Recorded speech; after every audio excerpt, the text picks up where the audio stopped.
A stolen opera. A secret buried in music. Time is running out. Welcome to Sayers and Secrets. I am your host, Samuel Drake. Drop a comment below, tell me your city and what brought you here tonight. Your curiosity keeps this case alive. Thanks for stepping into the shadows with us. Now the case begins. It was a Thursday, which meant Fritz was in the kitchen preparing squab under the illusion that Nero Wolfe could be coaxed into enjoying variety. I was in the office, half-heartedly sorting a pile of unpaid invoices that had the same chance of being mailed as I did of winning the Bolshoi audition, when the doorbell rang. Ordinarily, I don't mind visitors. A man who works for Nero Wolfe has to get his social kicks where he can, even if that means dealing with the assorted, anxious, arrogant, or occasionally aromatic clientele that traipse in through the front door of the brownstone. But that day, I had a hunch the doorbell wasn't announcing a bill collector or a misguided Jehovah's Witness. It had the ring of trouble. She introduced herself as Celia Varela, and the name didn't ring a bell, but the voice did, smooth, resonant, with the kind of trained cadence that could sail over a full orchestra and still pin you to your seat. She had cheekbones that could cut glass, and a posture that suggested she preferred giving orders, not taking them. A mezzo-soprano, she informed me, with a long resume and a recent problem. "I need to speak with Mr. Wolfe," she said, her eyes glancing around the room like she expected velvet curtains and dramatic lighting. "It's a private matter." "Everything is," I said, "until it ends up in court, the tabloids, or Wolfe's beer budget. Come in." She followed me into the office, taking in the room like it was a set she hadn't rehearsed on. Wolfe, of course, remained seated behind his desk, a beer to his right, and a scowl that served as both greeting and rebuke. "You are Nero Wolfe," she said, and it wasn't a question. "I am," Wolfe replied without standing, blinking, or pretending to be intrigued. "Sit down. Mr. Goodwin tells me you are a singer." "Opera," she said, easing into the red leather chair with the confidence of someone used to applause. "I recently completed a run of La Favorita at the Met. My voice is not the issue." "Then what is?" Wolfe asked. "Do not make me extract it syllable by syllable." Her eyes narrowed slightly, just enough to register that she'd registered the insult, but she went on. "It's a manuscript, a handwritten opera score, a full-length original composition by Maestro Enzo Grimaldi." That got a reaction, not from Wolfe, of course, who could out-stoic Mount Rushmore, but from me. I'd heard of Grimaldi.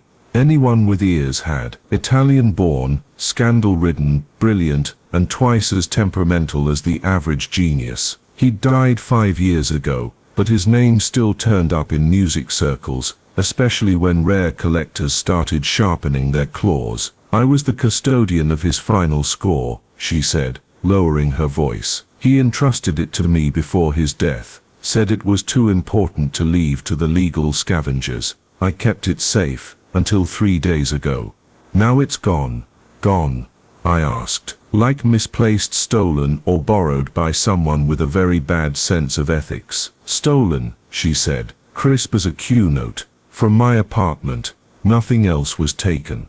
"Why not the police?" Wolfe asked, not looking up from his beer. "They won't understand what it is," she replied. "Not just a score, Mr. Wolfe. It's a coded confession. Grimaldi, well, he believed in revenge through harmony. I think there's more in that music than notes. I think someone knew that, and wanted it silenced." Wolfe stared at her for a long moment. Then he turned to me. "Archie, get her details." That was it. No drama, no immediate commitment. Just the scent of something intellectual and unsavory, floating through the air like a hint of garlic in Fritz's risotto. I knew the signs. Wolfe was interested. He just hadn't admitted it yet. I didn't get 5 steps into the hallway before I heard Wolfe's voice behind me, pitched low and unmistakably displeased.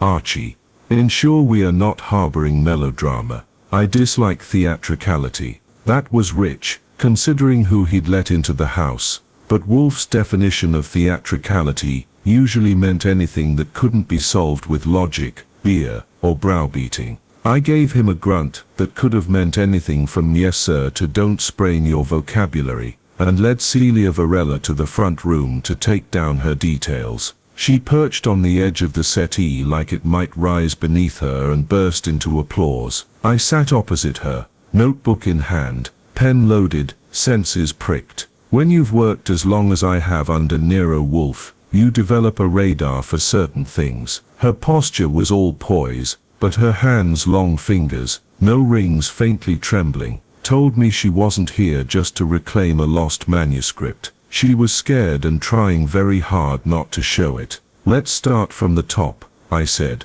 You and Maestro Grimaldi, how close were you? I was his protege, she replied, smoothing an invisible wrinkle in her skirt. For nearly 4 years, I sang in every production he conducted in the States. He was exacting, impossible at times, but he was also brilliant. He didn't just write music, he conjured truth, sometimes dark, sometimes ugly.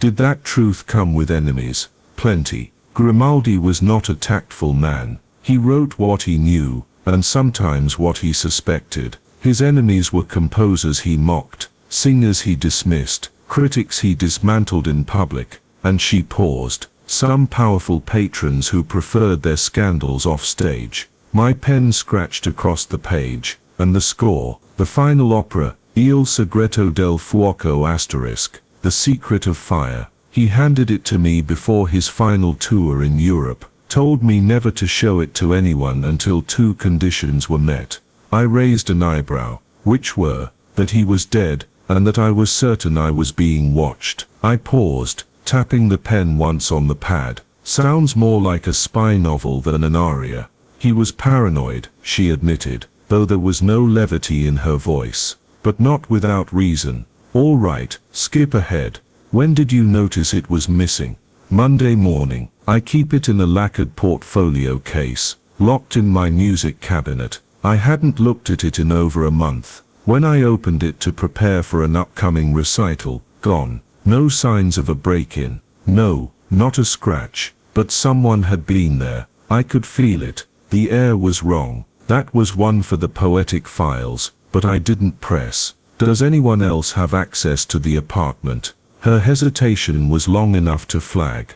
A few. My accompanist, Leo Grange. My manager, Elise Kettering. And well, someone else, but I'd rather not say unless it becomes necessary. I set the pen down. Miss Varela, we don't run a confessional here. If you're going to tell us half the story, and expect a full solution, I suggest trying your luck with the NYPD or a reality show. She flinched, just slightly. It's not a matter of trust, it's a matter of protection. For whom? She met my eyes. Me. That's the kind of line that usually comes near the end of a story, not the beginning, and it didn't sit well. Before I could dig deeper, the sound of Wolfe's bell cut the air. I gave her a hand up, and led her back into the office. Wolfe was where I'd left him, deep in his chair, legs planted, stomach resolute, and gaze sharper than it had any right to be for a man who hadn't moved in an hour. He gestured for her to sit again. I will take the case, he said without preamble. I nearly dropped my notepad. Wolfe had said yes without an argument, a bribe or a botanical metaphor. Something in this had sunk its hooks in early. Celia blinked. You will. Yes, Wolfe said, but not to recover a manuscript. She looked confused. Then why? Because someone went to trouble. They violated a private space to obtain something that to their mind holds value. That value may be symbolic, artistic, or as I suspect, leverage. He folded his hands over his gut. You say the opera contains a secret. Fine. I will find who stole it, what they believe it contains, and why they thought it worth the risk. That will restore the manuscript. Incidentally, Mr. Goodwin will require names, locations and routines for everyone who had access to your apartment or knew of the opera's existence. Fritz will bring you tea. You will remain here for 1 hour. After that you will go about your day, and we will proceed discreetly. Celia exhaled, visibly relieved. Fritz appeared from the kitchen without having been called. as if he'd sensed the decision. He carried a silver tray with a porcelain teapot, 2 cups and a plate of the delicate almond cookies he only served when someone looked one emotional wobble away from breaking into arias. I lingered long enough to ensure the tea was accepted, and then followed Wolfe into the dining room. "All right," I said, folding my arms. "What's the hook? She's talented and scared, sure, but that's not enough for you to skip your ritual objections." Wolfe sat at the table, sniffing a second beer but not drinking yet. "She's lying," he said. I blinked. "About what?" "About why she brought it here. She believes someone is coming for her, not the score. She said as much. She said someone might want the score silenced. That was not her fear. Her fear is personal. She believes the opera reveals something dangerous about someone still alive." I digested that, then pulled out my notepad. "All right." She gave us 4 names off the bat. Leo Grange, her accompanist, Elise Kettering, her manager, and a mysterious third person she didn't want to name. "That leaves one. Archie." Wolfe's voice halted me. "You will begin with the accompanist. Grange. Musicians are notoriously bad liars. You may discern in 5 minutes what would take me an afternoon. See where he was Monday morning. See what he thinks of Grimaldi. See what he says when you mention the words secret of fire. And if he faints, then we are warm." I headed for my coat and hat, stopping long enough to glance back toward the front room. Celia Varela sat, eyes closed, tea untouched. Whatever had driven her to our door, it wasn't just a fear of lost art. Something in her past had ignited. The question now was who wanted to snuff it out, and how long we had before they tried again. By the time I stepped out into the afternoon air, I had my marching orders, my hat tilted against the breeze, and Wolfe's voice still bouncing around in my head. Musicians are notoriously bad liars. Maybe so, or maybe Wolfe just didn't like people whose craft couldn't be measured in ounces, or arranged in neat ceramic pots. Celia Varela had given me enough breadcrumbs to start building our little forest of suspects. First stop, Leo Grange, her accompanist. A quick check of my files, and a call to Lon Cohen over at the Gazette gave me the address. A rehearsal studio in a narrow 5-story building on West 54th, 3rd floor, above a yoga class, and 2 steps below a scent that made my eyes water. Grange, I was told, was on break between sessions and likely to be found, hammering out scales, or arguing over tempo markings.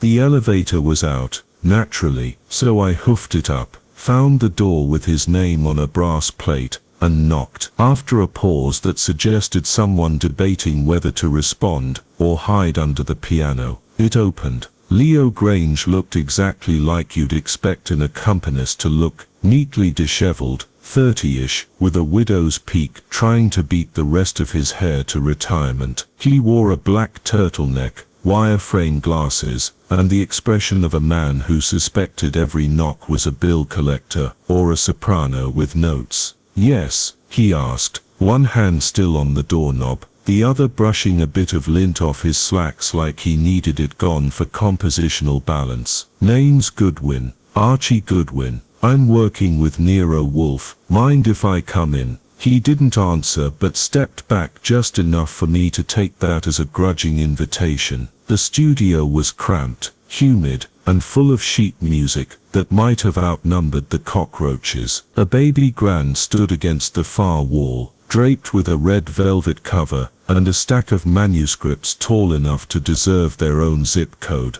"Mr. Wolfe," Grange said slowly. "That's not the usual kind of name I hear in our circles. That's because Wolfe isn't particularly fond of circles, or music, for that matter. But someone lifted a very important opera score, and your name came up as one of the people with access." He blinked. "You're talking about Celia. She told you about Il Segreto del Fuoco. She told us someone took it. Maybe you can tell me why someone would." He sat down on a worn piano bench and folded his hands. "I don't know what she told you, but I've never touched that manuscript. I knew it existed. She showed it to me once, said it was unfinished, and too personal to share with the public, but I never read it. You didn't need to, I said. You just needed to know it was there. And maybe if it said something dangerous about someone, knowing that might give you motive. His mouth twitched. If you think I'd steal from her, you're wasting your time. I've wasted it on worse. Where were you Monday morning? He hesitated. Wolfe would have spotted it in the first heartbeat. Here, practicing. I had a session with a student at 11. Name, he sighed. Melinda Ross. She's a mezzo, trying to be the next Celia. Good luck to her. The bitterness slipped out before he could catch it. I stored that for later. She can confirm your alibi. Yes, if you want to waste her time too. I stood. Mr. Grange, nothing about your life is currently more important than this. If the score really contains something dangerous, someone's already made their move, and they might make another. Be available. He didn't bother seeing me out, which was fine. I preferred doors that didn't slam in my face. Next up, Elise Kettering, the manager. Celia had described her as disciplined, meticulous, a little too ambitious. Translation: she controlled the calendar, the image, and probably the backstage gossip. A call to her office landed me a 15-minute meeting at a downtown rehearsal venue where she was supposedly wrangling details for a chamber concert at Carnegie Hall. I arrived early. She arrived late. Elise Kettering was dressed in tailored grey slacks and a white silk blouse that said money, with a tablet in one hand and a half-drunk espresso in the other. Her hair was tied back, her expression professionally neutral, and her handshake cool and dry. You're the detective. Close enough, I said. Archie Goodwin, working on behalf of Nero Wolfe. This is about the missing Grimaldi score. Her eyes narrowed slightly, but she didn't blink. Celia went to Wolfe. She did. You sound surprised. She's theatrical. I thought she'd handle it herself. Well, she didn't, so I'm here to ask where you were Monday morning. Her lips pressed together. With a cellist from the London Symphony at the Peninsula. Business brunch. I was booking him for a gala next month. Name: James Haddocks. You can call him. I will. She sipped her espresso. Look, I know how this works. You think it's an inside job. It makes sense. But I didn't take it. Why not? Because I've seen it. It's barely legible. Grimaldi's writing was cryptic. No bar lines, odd symbols, or notations in Latin. I couldn't make sense of it, and I doubt anyone else could, unless they spent a decade decoding it. But it might mean something. I pressed. Something damaging. She didn't answer right away. Then finally, there were rumors. Grimaldi had a falling out with a few people in his final years. Accusations. Quiet ones. Abuse of authority, blackmail, artistic sabotage. If he put it all into that score, well, it wouldn't be the first time a composer used music to settle scores. Pun noted, I said. Anyone specific he might have been targeting? No one I can prove, but I'd start with Lucas Denby. I paused mid-scribble. Who? He's the missing fourth name. Celia didn't want to give you. Tenor, former lover, former rival, and for a short time, Grimaldi's favorite student. That score was composed right after Lucas was blacklisted by half the opera houses in Europe. For what? She shrugged. Ask him. I stood thanking her with a nod, and turned to leave. Oh, and one more thing,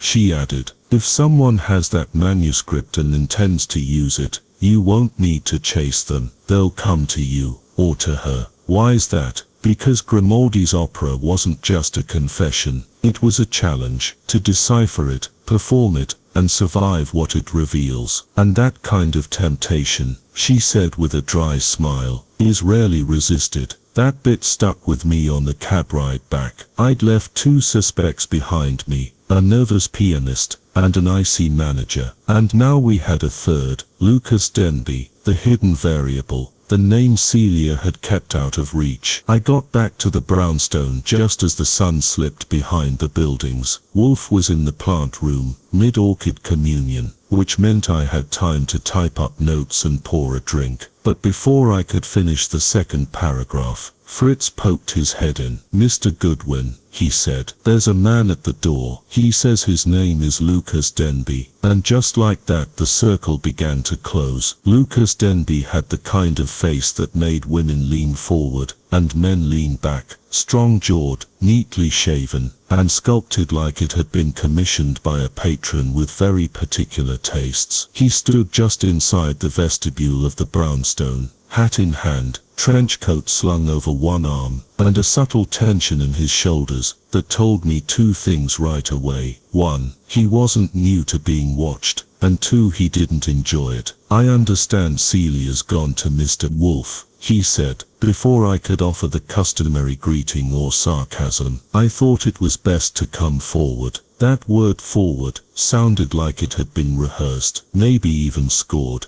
I gestured him inside and led him toward the office. He followed without hesitation, like he'd been in enough green rooms to know how to perform under pressure. Wolfe, back in his chair after an hour among the orchids, lifted his gaze and did not extend a greeting. "You are Lucas Denby," Wolfe said flatly. "Yes." "Why did you come?" "To explain, and to help, if that's still an option." Wolfe sniffed. "It is not, Mr. Goodwin." That was my cue. I slid into my chair, notebook in hand, and gave Denby the nod. "You were involved with Celia Varela. You were once associated with Maestro Grimaldi, and you've been keeping quiet since a very valuable score vanished." "Start there." Denby ran a hand through his hair. "Yes, I knew them both, intimately, at different times, in different ways." I raised an eyebrow. "That's poetic. Try chronological." "Fine," he said, adjusting his seat.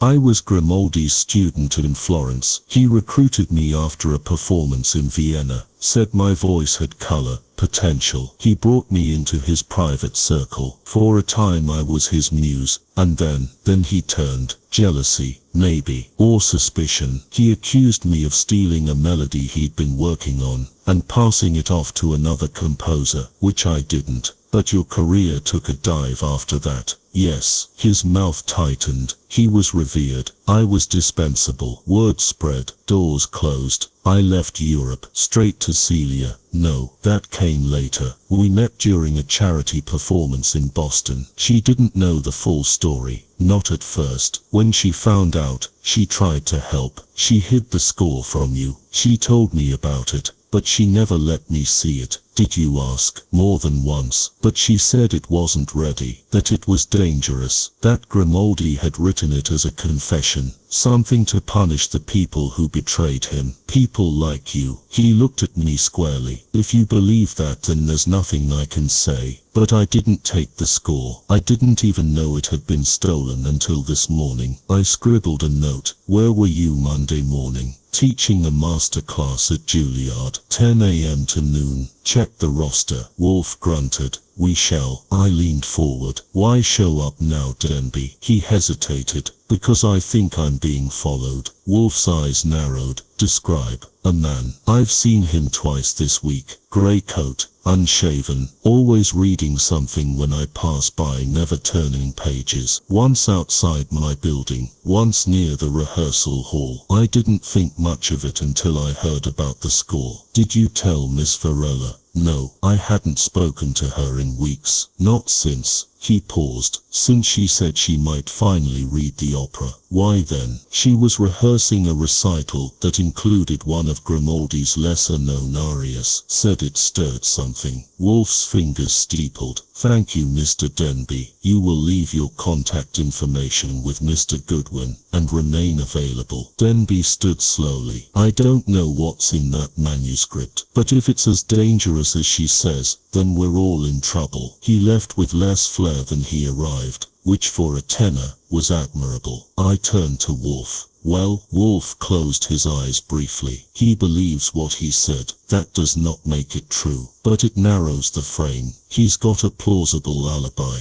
a motive rooted in vengeance, and now he's seeing shadows. As are we all." Archie, continue. "So I did." The rest of the day was spent trailing threads that might lead somewhere, or might just end in a tangled ball of cultural insecurities. First stop, Juilliard. A quick check with their administration confirmed Denby's presence Monday morning. 4 students vouched for him. One even noted he wore a green tie and quoted Rilke during warm-up. No one that specific is lying. Next I paid a visit to Melinda Ross. The young mezzo Leo Grange had name-dropped like a minor chord. She lived in a studio apartment on the Upper West Side, decorated in velvet throws, leaning mirrors, and sheet music curled like wilting flowers. Melinda was 23, ambitious, and suspicious of anyone who didn't start sentences with brava. But she confirmed her lesson with Grange, said he was focused, precise, a bit tense, and added that he snapped at her for flubbing a modulation in the Grimaldi piece. Did he mention the missing score? No, she said, twirling a pencil. But he looked distracted, kept checking his phone. A small crack, but a crack nonetheless. I was halfway down the stairs when my phone buzzed. Fritz. It was rare for him to call, unless there was a kitchen emergency, or Wolfe had developed a spontaneous craving for saltiness. Yes, I answered. Mr. Wolfe requests you return at once, Fritz said calmly. He has received something unusual in the post. Define unusual. There was a pause, a piece of music that put a new spring in my step. Back at the brownstone, Wolfe had cleared the front of his desk. In front of him lay a single sheet of parchment, thick and aged, with ink that gleamed dark red. A musical staff, hand-drawn, ran across the page, but the notes scrawled in erratic, sharp gestures made no sense. From where? I asked. No return address. Delivered by private courier. Fritz intercepted it. I bent to examine it. It's Grimaldi's handwriting. Wolfe nodded. Celia confirmed as much. But this is not a page from the opera. It is a riddle. There, beneath the musical symbols, was a single phrase written in Italian. Davanti il fuoco, la voce tese. Where the fire burns, the voice falls silent. I translated. Wolfe's expression darkened. Yes, someone is playing with us. A signal, or a warning. So what now? He looked at me. Now, you find the courier. The thing about people who deliver anonymous messages is that they usually fall into one of 2 categories: paid hands, who know nothing, or clever devils, who know too much. Wolfe wasn't counting on the latter. That kind tends to avoid couriers altogether. So I slipped back into my coat and headed for the corner,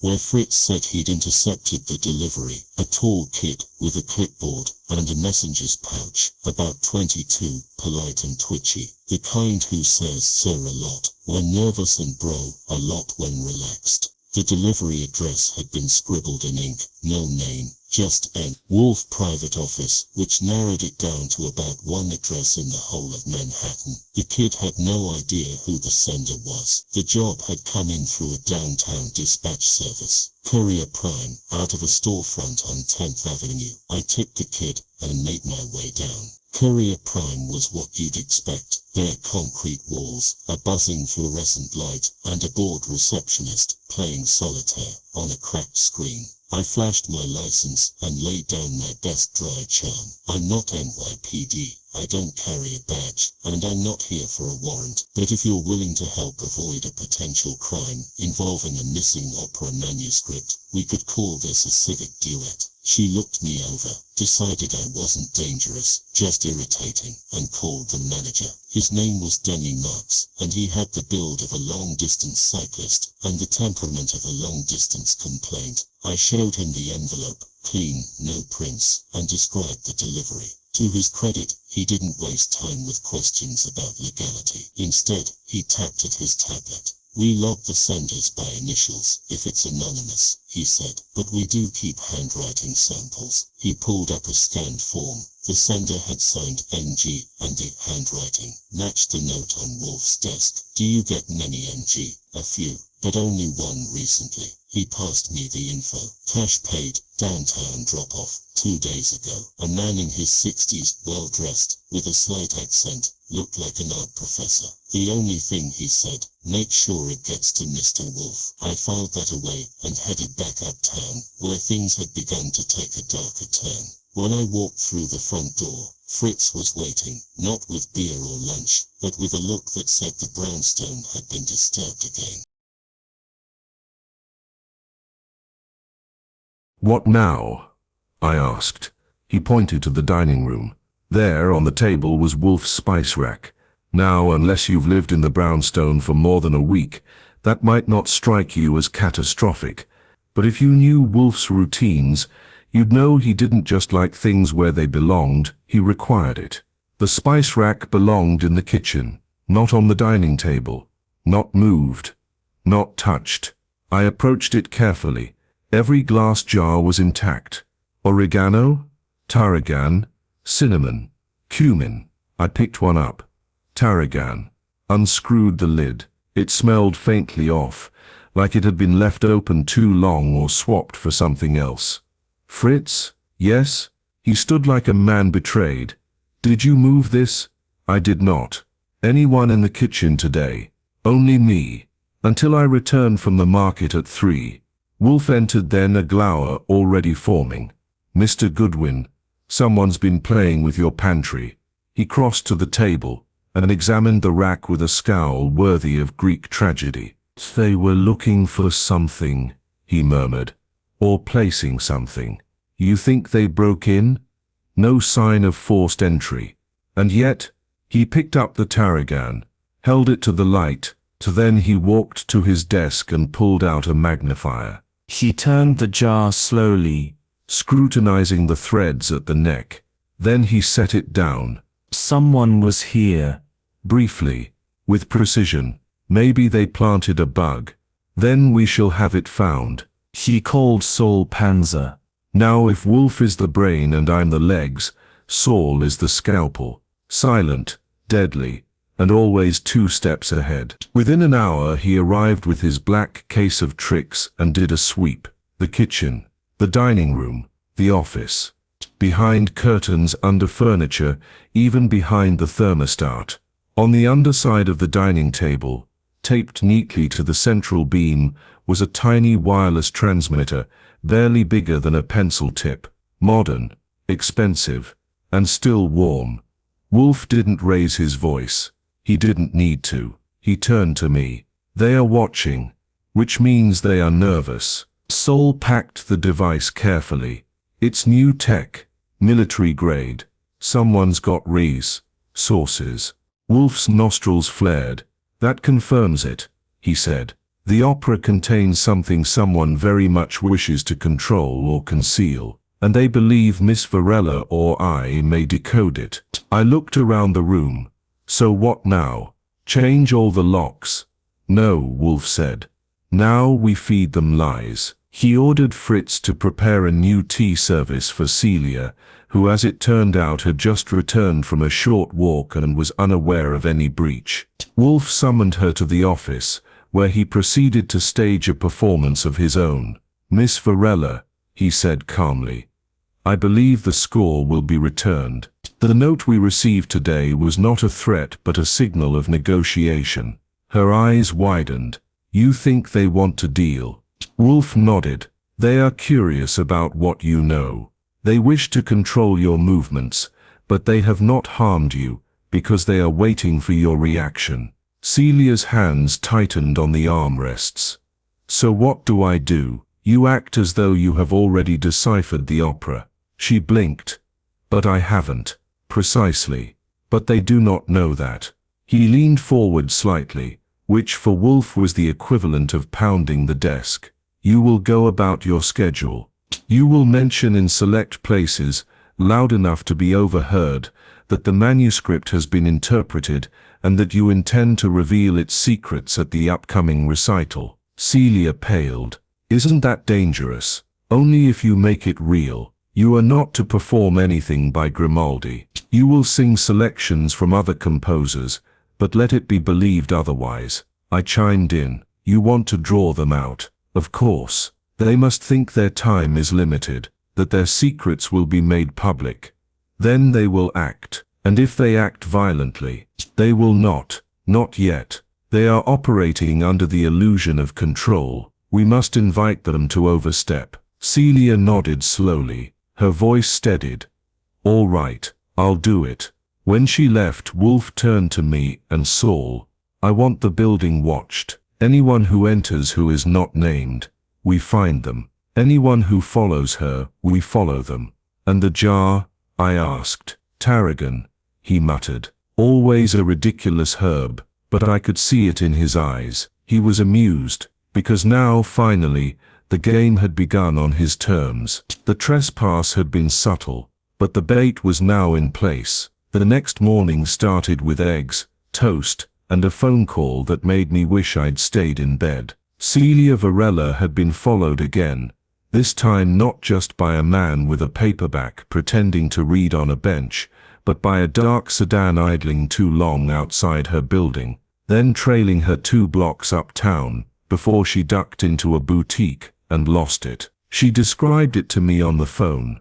Her voice clipped and tight. Black 4-door, no plates on the front, a crack in the left taillight. Wolfe, in his infinite refusal to be rushed, was working through a stack of morning correspondence and hadn't lifted a finger, literally or metaphorically, since breakfast. He was wearing his yellow robe, seated like a landmass, reading a letter from a book dealer in Vermont about a first edition of something obscure and Latin. When I relayed Celia's update, he didn't look up, just said, "Find the car. Observe, do not engage." That's Wolfe speak for go sniff around but don't get punched. I pulled Saul in on the job, handing him the details. Within 90 minutes, he'd spotted the sedan near Celia's block, parked across from a flower stand, unoccupied. A stakeout car, probably with a long lens camera and a walkie-talkie tossed under the seat.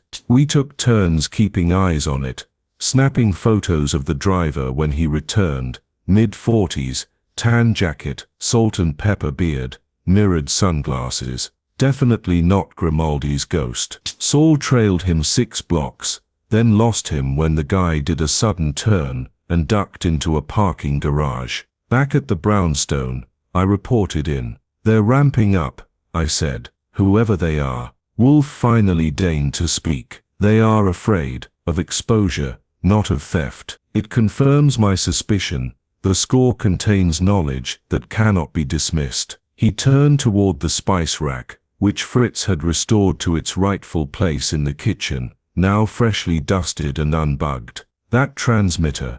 What better way to monitor our movements than through our rituals, our habits?" His lip curled slightly. "Predictability is an invitation." I grabbed my notepad.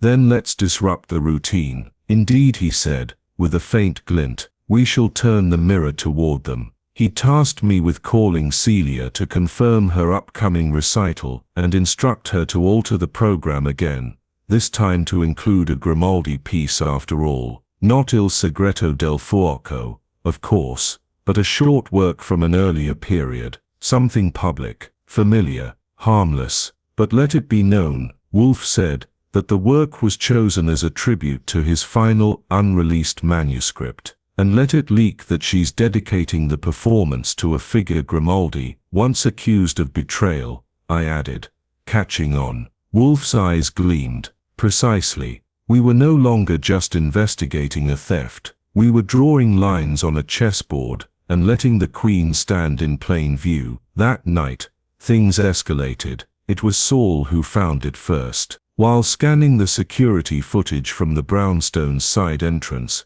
footage we almost never looked at, he spotted a figure entering the alley beside the house at 3:12 a.m. A tall man, gloved hands, hood up. He didn't enter, just stood near the side gate for 22 seconds before walking off. He left something behind. We found it on the ledge beneath the basement window, a cassette tape in a small padded envelope. No note, no markings. Wolfe had me bring it to him directly, then called in Lon Cohen, from the Gazette, one of our oldest and most reliable friends in the realm of discreet audio equipment. Lon showed up just after 11 the next morning, looking like a man dragged out of bed with promises of scandal. I gave him coffee. Wolfe gave him silence. Then we played the tape, static. Then a recording, faint but unmistakable. Celia's voice, mid-conversation. "I think it's in the music, Elise. He wouldn't have written it unless he wanted it to be found."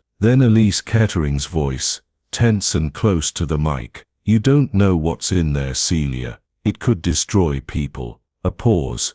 I know, that's why it matters. Wolfe stopped the tape. The room fell into one of those silences you can only get in a place run by a man who lives by silence when not speaking. It's real, Wolfe said. Lon looked from Wolfe to me. This from a bug. Wolfe nodded. Taken from Celia's apartment. Unedited. A demonstration. A threat. An invitation. Wolfe replied. To back off. What now? I asked. They've escalated surveillance. Planted bugs. Dropped cryptic notes. We have the score missing. Denby looking over his shoulder. Leo acting squirrely. Elise warning of danger. And now this. Wolfe steepled his fingers. Now we tighten the net. He had Saul run deeper checks on Elise, Leo, and Denby. Credit reports.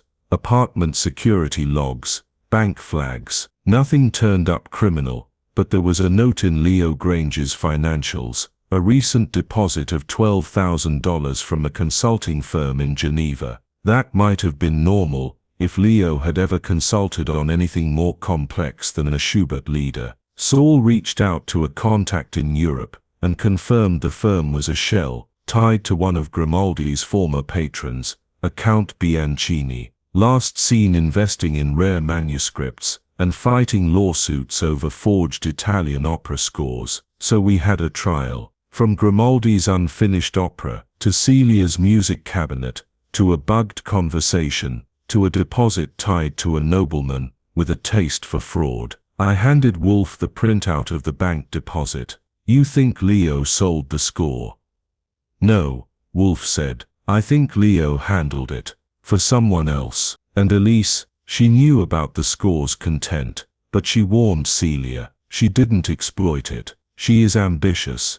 Not reckless. That left us with one wild card. Lucas Denby. His alibi had held, but when we called Juliet again, we discovered he'd requested his class end early that day. A master class that ran only 50 minutes, not 2 full hours. Enough time for him to slip away, find an open window, or unlocked door, and lift something while no one was watching. I called him. Denby speaking. It's Goodwin. We need to talk again. Today. A pause. About the space of 1 hour, and a score that may have traveled a very short distance in a very short time. Another pause. Longer this time. I can meet you, but not at the brownstone. Why not? A sigh. Because someone just searched my apartment. That set the chessboard aflame. I passed the message to Wolfe, who merely nodded, like he'd expected it. They are desperate, he said, and desperate people become clumsy. I looked at him. Then what's our next move? He didn't smile. Wolfe rarely did, but he leaned back in his chair and said, now we let them come to us. There's a rhythm to Wolfe's methods that doesn't rely on tempo so much as pressure. He doesn't chase the beat. He lets it circle him until the notes crack, like glass under heat. And by the end of that long tense Thursday, the pressure was reaching a pitch even a tone-deaf fool could hear. The break-in at Lucas Denby's apartment, neat, surgical, and quiet, had put the final stamp on Wolfe's conviction. Someone was closing ranks, tying up the loose ends of a theft that had already slipped its leash. Wolfe didn't flinch. He repositioned his plan, reversed the polarity. Instead of pursuing the suspects, he'd draw them inward, one by one, without tipping his hand. He called it seating the orchestra before the overture. I called it dangerous. But Wolfe's confidence isn't something you question once he starts moving the pieces. It started with a phone call. Mr. Goodwin, he said, just after breakfast, please invite Miss Kettering for tea. Be polite. Emphasize a matter of artistic discretion. That was Wolfe speak for bait. So I called Elise. She answered on the second ring. Her voice clipped. I thought I'd be hearing from you again. Then I won't surprise you by inviting you to the brownstone for a private consultation with Mr. Wolfe. He requests your presence for tea, in regard to a matter of musical concern. Musical concern. He prefers you hear it from him. 2 o'clock. A pause. Fine. But I won't be manipulated. That makes two of you. She arrived promptly, trench coat folded neatly over one arm, hair up, expression set in glass. Fritz, instructed by Wolfe himself, prepared a subtle spread, nothing indulgent, just polite civility on china, and a hint of lemon in the tea. Wolfe nodded to me once, and I stood in my usual place, pad in hand. "Elise," he began, not rising, not smiling, "thank you for accepting my invitation. I presume you're aware that the situation surrounding Grimaldi's final manuscript has become more complex." "I gathered that," she said. "I'm assuming this isn't about program notes." "No," Wolfe said. "It is about silence, specifically, what you are choosing not to say." She stiffened. "I am not accusing you," he continued, "of the theft. I am, however, interested in your proximity to someone who may have facilitated it." "Leo," she said immediately. I raised an eyebrow. Wolfe nodded. "Explain." "I've managed Celia for years, but I've also worked with Leo Grange. He was once my client too. We all traveled in Grimaldi's circles. After the maestro's death, Leo started asking about the opera. He was vague at first, then persistent. When I told him Celia had it, he backed off. Too quickly. Did you tell Celia this?" "No, I didn't want to stir unnecessary fear. You knew there was danger." "I suspected," she said. "Grimaldi had enemies, patrons, beneficiaries. His work, especially his late work, wasn't just music. It was commentary, accusation. He embedded names, codes, and references. He once told me that if you knew which keys to play, you could unmask anyone. And Leo," she took a deep breath, "Leo's smart, but he's not bold. If he was involved, it wasn't for personal revenge, it was for profit." Wolfe's brows dipped slightly. "That is useful. Thank you, Miss Kettering." When she left, I leaned forward. "That pushes Leo closer to center stage." "It does," Wolfe said. "And we are nearing intermission." He summoned Saul next. In under 2 hours, Saul returned with a slim folder and a satisfied expression. "The courier, M.G. His name's Marcello Giusti," Saul said. "Used to work in rare music authentication. Fired 3 years ago for misplacing, selling, a signed Mozart fragment. His address is registered to a brownstone in Chelsea. But here's the good part." He passed Wolfe a photo. "This was taken yesterday. Giusti entering the rear of Leo Grange's building." That made Wolfe sit up straighter than I'd seen in days. "Marcello is connected to Leo," I said. "That's our handoff." "Precisely," Wolfe said. "Leo acquired the score and passed it to Giusti for assessment or distribution. But Leo would not have acted unless someone commissioned the act." He looked at me. "Mr. Goodwin, it is time to press." I didn't need more than that. By 4:30, I was at Leo Grange's apartment, a second-floor walk-up, just far enough from Lincoln Center to keep rent reasonable and gossip out of earshot. I knocked. He answered. His face was pale. "I was just about to call you," he said. "Convenient," I replied. "Can I come in?" He stepped aside. The apartment was in moderate disarray, music books stacked haphazardly, one wine glass in the sink, and the scent of something scorched lingering in the air. "Someone's been here," he said. "Are you sure?" He pointed to the cabinet where he kept his piano scores. They rifled through it, nothing stolen, but the Grimaldi copies were rearranged. "And you think they were looking for the original?" "I don't know. I thought I was just helping someone identify it. That's all. I didn't steal it. I kept my voice even." "Who asked you to?" He hesitated. "Giusti. He came to me weeks ago. He said he heard about the score from someone in Grimaldi's old circle, offered money to examine it. I didn't ask questions. I just passed along a scan. I didn't know it would trigger all this. And now," Leo shook his head. "Now I think I'm in over my head." "You are," I said. Back at the brownstone, Wolfe listened in silence as I recounted every detail. When I finished, he closed his eyes. "They are closing in," he said softly, and they will strike again, this time with desperation. He reached for his bell and rang it twice. I already knew what it meant. All suspects in the office. Now, I made the calls. Celia, Elise, Leo, and Lucas. Each was summoned for the following evening, 7 sharp. Wolfe's ritual was in motion. He would assemble the orchestra, read the music they didn't know they'd written, and conduct his final movement from the center of the storm. Outside, the wind picked up, and the city howled through its own performance. Inside, Wolfe prepared to conduct. The next evening arrived with the kind of stillness that never bodes well. The brownstone had been scrubbed of all unnecessary sound. No radio, no clinking cutlery, no humming from Fritz in the kitchen. Wolfe had declared the office off-limits to anyone without an invitation, and that included Fritz, Saul, and me, until precisely 6:55. At 6:56, I opened the door to our first guest. Celia Varela stepped in with poise that almost fooled me. Her shoulders were straight,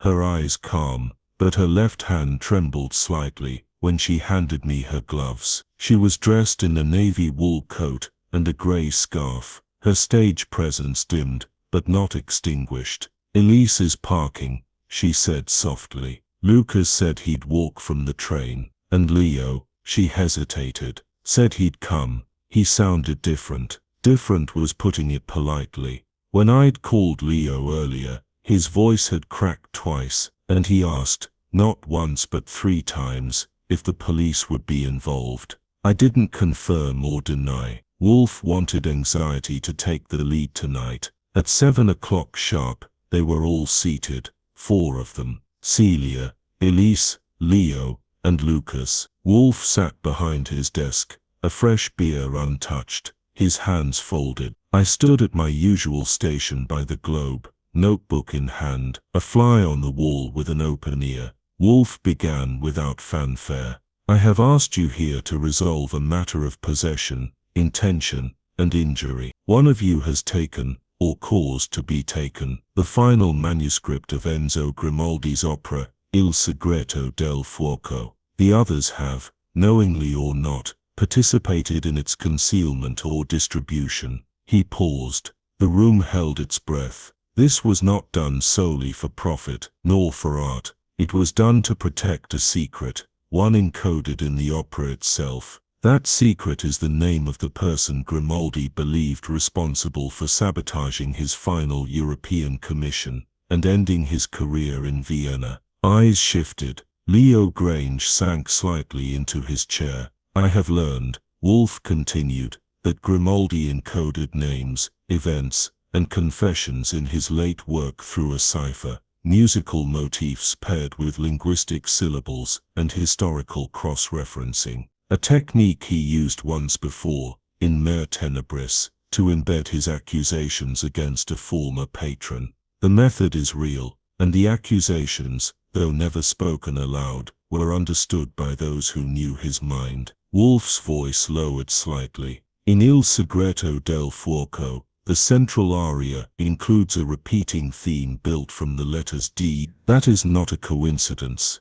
It is a motif, a name, Denby." Lucas Denby inhaled sharply. "No," he said, but Wolfe cut him off. "You were his student, his confidant, then his rival. Grimaldi believed you had stolen from him. More importantly, he believed you conspired to destroy his contract in Vienna by leaking an altered version of his draft to the press." "That's a lie," Lucas snapped. "I never. Whether it is true is secondary. He believed it. And so he wrote you into the opera, not just as the antagonist, but as the betrayer, voiced in a tonal register that mimics your vocal signature." Leo let out a sound between a cough and a laugh. "I told you," he said, barely above a whisper. "I told you he wanted to punish you." Wolfe continued, undeterred. "You, Mr. Grange, were approached by Marcello Giusti, an intermediary for collectors tied to Grimaldi's legacy. He offered you money to confirm the manuscript's authenticity.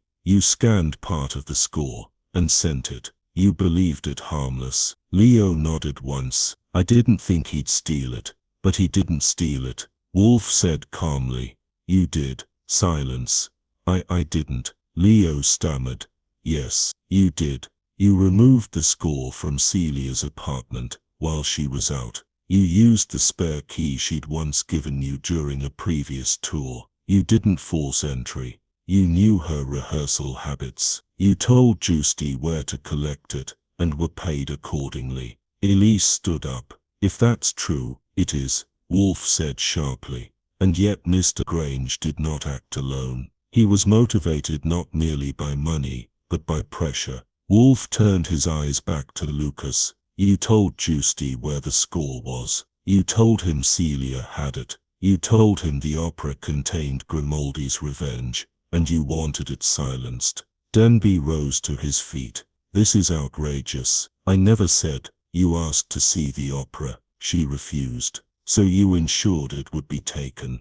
You didn't think she'd call me. You assumed she'd panic, say nothing. You never intended for it to reach the public eye. Celia was staring at Denby now, tears welling behind her practiced calm. You used me, she said, barely audible. Denby looked at her, then at Wolfe. For a moment he was silent. Then he sank back into his chair. It would have destroyed everything, he said. Not everything, Wolfe replied. Only your reputation. He turned to Leo. You returned the score. Partially. The courier dropped the sample page at my office as a warning, but it was too late. That page contained the cipher.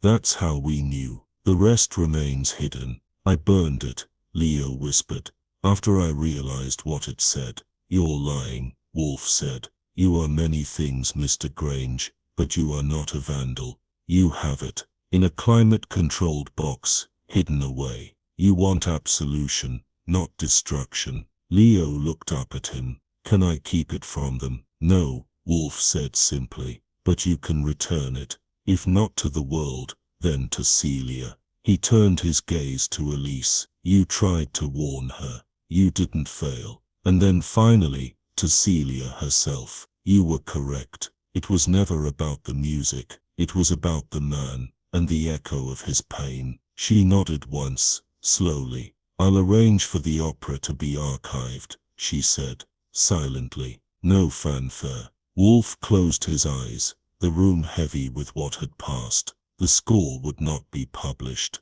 No performances, no spectacle. But the truth had been found, lifted from silence into comprehension. Now, Wolfe said quietly, Mr. Goodwin will see you out. I guided them, one by one, through the front hall. Leo left first, shaken. Elise followed, calm but changed. Lucas exited without a word. Celia lingered. Will he forgive me? She asked. Wolfe, no, she said. Grimaldi. I hesitated, then said, if the score was his voice, I think he just did. She smiled faintly, and stepped into the evening. Back inside, Wolfe poured his beer at last. Fritz entered with dinner, a lamb ragout, freshly warmed. Wolfe leaned back in his chair and sighed. The appetite for revenge, he said, is never sated. But it can be translated. To music? I asked. To silence, he replied. I sat down and opened the Gazette. The headlines were screaming about politics, markets, and baseball trades. I closed the paper, leaned back, and let the quiet settle in. We played our roles, solved our riddle, and for now the brownstone was at peace. The following morning came wrapped in fog, and a faint smell of pine from Fritz's latest floor polish experiment. Wolfe had retired early the night before, claiming the matter had concluded with sufficient economy, but he hadn't declared it resolved. And that told me we weren't quite finished. I was halfway through the Gazette's crossword, 7 across, 4-letter word for betrayal, that starts with D, when Wolfe's bell rang. That was unusual. It was only 9:15. Wolfe didn't summon me that early, unless someone was dead, or he was in a mood. Turned out, it was the latter. He was at his desk in a brown silk robe, with blue piping, eyes narrowed at a document that looked like it had been folded and unfolded a dozen times. "I believe," he said, without looking up, "we are owed a confession." I pulled out my notepad automatically. I thought we already got one, or two, depending on how you count Leo's mumbling. That was remorse, not confession. There is a difference. Confession is an admission of motive, not merely action. It clarifies intent. I leaned against the desk. "So you want me to squeeze Leo for a postscript?" "No, he is irrelevant now. He acted out of cowardice, not malice. It is Lucas Denby who bears the mark of orchestration. The instigator always returns to the scene, especially when the narrative begins to fracture." As if cued by a maestro, the phone rang. I picked it up. "Goodwin here." The voice on the other end was low, clipped, and all too familiar. "Archie. It's Denby. Well, I wanted to speak with Mr. Wolfe, briefly." I covered the receiver and looked at Wolfe. He nodded once. I handed it over. "This is Wolfe." There was a silence as Wolfe listened. His expression didn't shift, but I could see the corners of his eyes tighten. "You may come," he said finally, "but you will not leave with what you hope to preserve." He hung up, then turned to me. "He's coming here, 10 o'clock, to admit, to negotiate," Wolfe said. "But he will fail." At 10 o'clock sharp, Lucas Denby arrived in a grey wool coat with a black scarf and the posture of a man holding a secret in both hands and trying not to drop either. Fritz offered him coffee. He declined. Wolfe didn't invite him to sit. "I assume," Wolfe began, "you've come because the quiet has grown too loud." Lucas exhaled. "You're not going to publish the opera?" "No." "You're not going to perform it?" "Also no." "Then, why does it matter now?" "Because you do not get to control the truth by controlling its evidence." Lucas looked at me. "I didn't want it destroyed. I just didn't want it to define me." "He hated me at the end, Wolfe. Grimaldi thought I ruined him, but I didn't. I only warned someone, a patron. I told them Grimaldi's draft was erratic, that he wasn't ready, that he'd implode. You torpedoed his Vienna commission," Wolfe said. "You advised his sponsor to withdraw funds, citing instability. He was dropped. His work was shelved. His reputation bruised." Lucas looked at the floor. "I didn't expect him to fall apart. I thought he'd rally. Instead he spiraled. And then he wrote the opera. You knew it would destroy you if it reached the public." Wolfe said. "I didn't steal it. I never touched it." "No. But you encouraged Leo. You pressured him, hinted at value, and hinted at what was encoded. You planted the idea. I needed to know how much he'd put in. If he had named me, explicitly, then I had to prepare. And when you learned Leo had passed it to a courier, I panicked. I contacted Giusti, told him not to share it, not to distribute it. I offered money for the return. And instead you got a sample page mailed to me," Wolfe said, "to provoke panic, and surveillance to intimidate, and a break-in to recover what you feared might leak. And yet still, you arrived here, because none of it worked." Denby sat then, slowly, as though gravity had claimed him. "Do you think I'm a villain, Mr. Wolfe?" Wolfe looked at him for a long cold moment. "I think you are a tenor. You interpret emotion, not truth. You believe a justification is as good as a confession. It is not. Your voice betrayed your teacher, your friend, and your own legacy. You did not steal a manuscript. You stole a man's last chance at dignity." Silence fell. Not a grand silence, just a heavy one. Lucas looked at his hands. "You've already told Celia." "No," Wolfe said. "That is your burden. If you wish redemption, speak it plainly. She deserves that much." "I will," he whispered. "I'll speak to her." "Good," Wolfe said. And that was that. After Denby left, I sat down across from Wolfe and leaned back. Well, that was almost moral. It was, Wolfe said, lifting his beer at last. I'm surprised you didn't insist on a legal conclusion. There are no legal crimes here, no blood, no theft that cannot be undone. But there was injury, profound injury, and if Celia wishes to bury the opera, that is her right. Let the riddle remain unresolved to the world. It has been solved here. I nodded. So what now? Dinner. That night, Fritz outdid himself, veal medallions with tarragon cream, which Wolfe permitted as a form of irony, followed by a pear tart that silenced the room. The brownstone had returned to its equilibrium. No bugs, no broken trust, no unresolved tension. Just Wolfe, the food, the orchids, and me. After dinner, I returned to the office to find Wolfe seated again with a book in hand. You know, I said, for a case that started with a stolen manuscript, we ended up solving a human one. Wolfe didn't look up.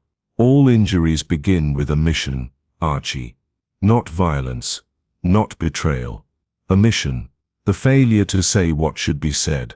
I nodded slowly. Then I'll say this next time someone walks in talking about an opera. I'm faking the flu.